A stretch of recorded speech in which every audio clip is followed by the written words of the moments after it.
नमस्कार दोस्तों, आज के हमारे इस वीडियो में हम आपके लिए वैशाख स्नान की एक बहुत सुंदर कहानी लेकर आए हैं। एक समय की बात है, किसी नगर में एक राजा था जो बहुत दयावान, धर्मात्मा और भगवान विष्णु का परम भक्त था। वह हर वर्ष गंगा जी में वैशाख स्नान करता था। एक समय जब वैशाख मास आया, तब राजा ने निश्चय किया कि मैं इस नगर का राजा हूँ। मुझे पूर्ण अधिकार है कि मैं सबसे पहले गंगा जी में स्नान करूं। उसने सारे नगर में ढिंढोरा पिटवा दिया कि गंगा जी में सबसे पहले वह स्नान करेगा और बाद में सब। यदि कोई पुरुष उससे पहले स्नान करेगा तो वह उसे अपना आधा राज्य दे देगा, और यदि कोई महिला उससे पहले स्नान करेगी तो वह उससे विवाह कर लेगा। ऐसा कहकर राजा ने गंगा जी के घाट पर पहरा कड़ा करवा दिया। पहरेदार सारी रात गंगा जी पर पहरा देते और राजा सुबह सबसे पहले घाट पर आता और स्नान करता, परंतु उसे घाट गीला मिलता था और पानी हिलता हुआ दिखता था। राजा ने घाट पर पहरा कड़ा करा दिया, परंतु रोज का यही नियम था, क्योंकि घाट के किनारे पेड़ पर एक बंदरिया रहती थी जो रोज सुबह सबसे पहले गंगा जी में स्नान करती थी। अपने पिछले जन्म के कुकर्मों से उसे बंदरिया का जन्म मिला था और उसे अपना पिछला जन्म याद था। वो भगवान विष्णु की भक्त थी, इसलिए वैशाख स्नान करती थी। देखते ही देखते वैशाख मास समाप्त होने को आया। एक दिन एक सिपाही ने बंदरिया को स्नान करके निकलते हुए देख लिया और उसे पकड़ लिया।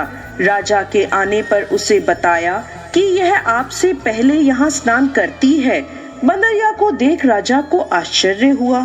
तब बंदरिया ने इंसान की भाषा में उसे सारी बात बता दी।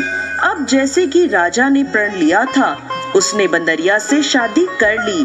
बंदरिया को यह पता था कि उसके वैशाख स्नान के फल स्वरूप वह रानी बनी है। राजा ने बंदरिया के साथ अपना पति धर्म निभाया। राजा की बहुत सी रानियां थी जो बंदरिया का मजाक बनाती थी। देवयोग से बंदरिया को गर्भ ठहर गया। धीरे धीरे 9 महीने का समय बीता और बच्चा होने का समय नजदीक आ गया। एक समय बंदरिया ने राजा से पूछा, जब बच्चा होने को होगा तो मैं आपको कैसे बताऊंगी? राजा ने बंदरिया के कमरे में एक घंटी लगवा दी और बोला, जब तेरे दर्द हो तो तू यह घंटी बजा देना, मैं आ जाऊंगा। जब बाकी रानियों ने घंटी देखी तो पूछने लगी, यह घंटी क्यों लगवाई है? तो बंदरिया ने सारी बात उन्हें बता दी। रानियां हंसने लगी और बोली, जरा बजाकर तो देखो, राजा जी आते हैं या नहीं। बंदरिया ने घंटी बजा दी। राजा दौड़ा दौड़ा वहां आया और पूछने लगा, क्या हुआ, दर्द हो रहा है? बंदरिया बोली, मैं तो देख रही थी कि आप आते हैं या नहीं। यह सुनकर राजा को बहुत गुस्सा आया। उसने गुस्से में घंटी उतरवा दी।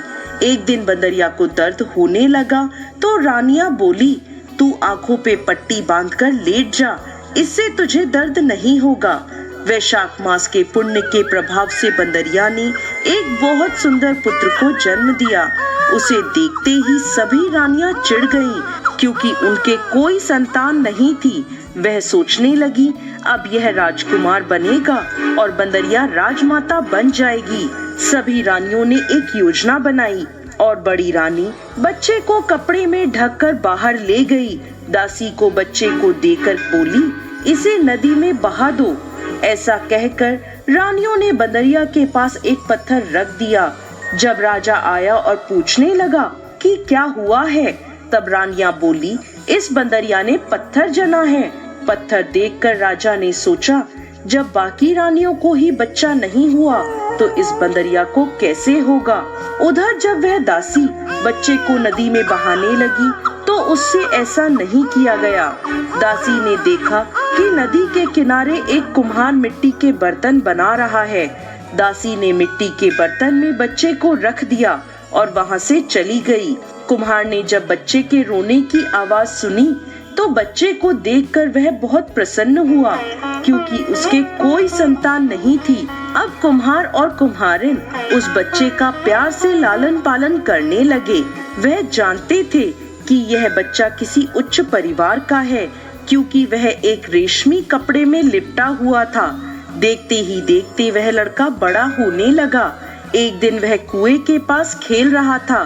संयोगवश वही दासी कुएं के पास आई और अपनी सहेली से बात करने लगी। बातों बातों में उसने बंदरिया के बेटा पैदा होने की सारी बात बताई और यह भी कहा कि उसने बच्चे को एक कुम्हार के बर्तन में रख दिया था। लड़के ने सारी बात सुन ली और जाकर कुम्हार को सारी बात बता दी। यह सुनकर कुम्हार बोला, इसका मतलब तुम राजा के पुत्र हो और बंदरिया तुम्हारी माता है। परंतु यदि हम यह बात राजा को कहेंगे तो रानियां हमें झूठा साबित कर देंगी। तब वह बालक बोला, आप मेरे लिए मिट्टी के हाथी घोड़े बना दो। बालक अपने मिट्टी के हाथी घोड़े लेकर कुएं के किनारे बैठ गया।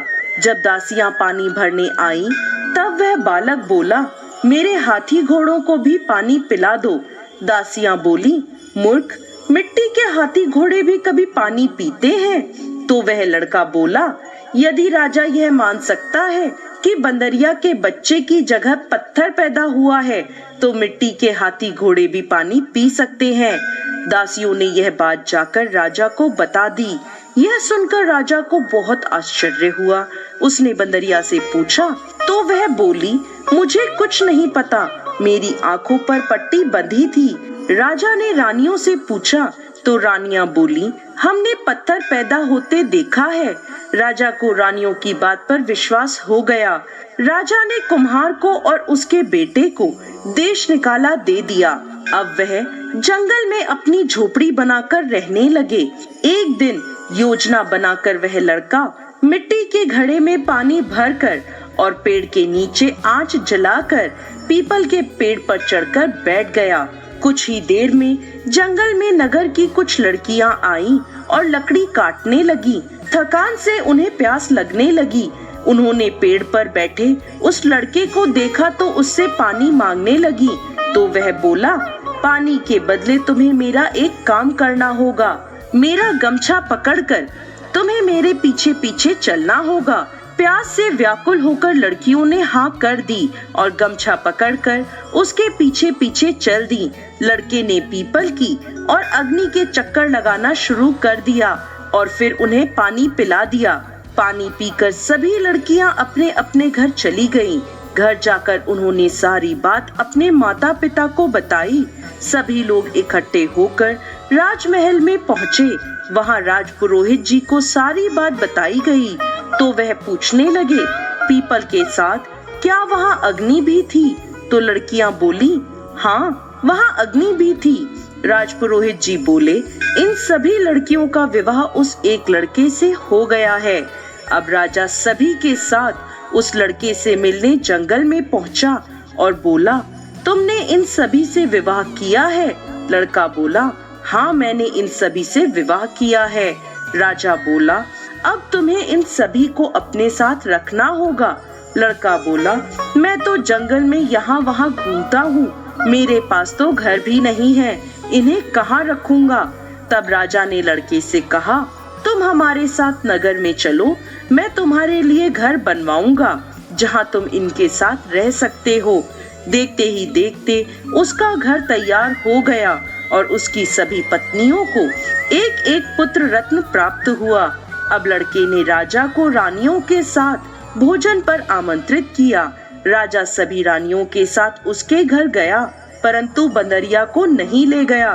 तब लड़के ने पूछा, आप अपनी सबसे छोटी रानी को अपने साथ क्यों नहीं लाए?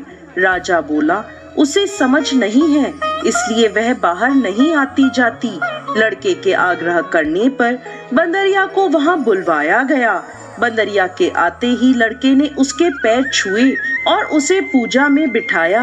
अपनी सभी पत्नियों से कहा, रानी माँ का आदर करते हुए एक एक कर बच्चों को इनकी गोद में दो और इनसे आशीर्वाद लो। यह सब देखकर बाकी की रानियां चिढ़ गईं और राजा से बोली, हमें बुलाकर ये हमारा अपमान कर रहा है, हम यहाँ नहीं रुकेंगे। ऐसा कहकर सभी रानियां वहां से जाने लगी। तभी वह लड़का बोला, ये मुझे जन्म देने वाली मेरी माँ है। राजा बोला, ये तुम क्या कह रहे हो? तब लड़के ने रानियों की योजना की सारी बात राजा को बता दी और उस दासी से गवाही दिलवाई। यह सुनकर राजा को बहुत क्रोध आया और उसने अपनी सभी रानियों का त्याग कर दिया और बंदरिया रानी पुत्र, बहुओं और पोतों के साथ महल में सुखपूर्वक राज करने लगा। हे भगवान विष्णु, जैसी कृपा आपने उस बंदरिया पर करी, वैसे ही इस कहानी को कहते, सुनते और हुंकार भरते सब पर करना। जय श्री हरि विष्णु।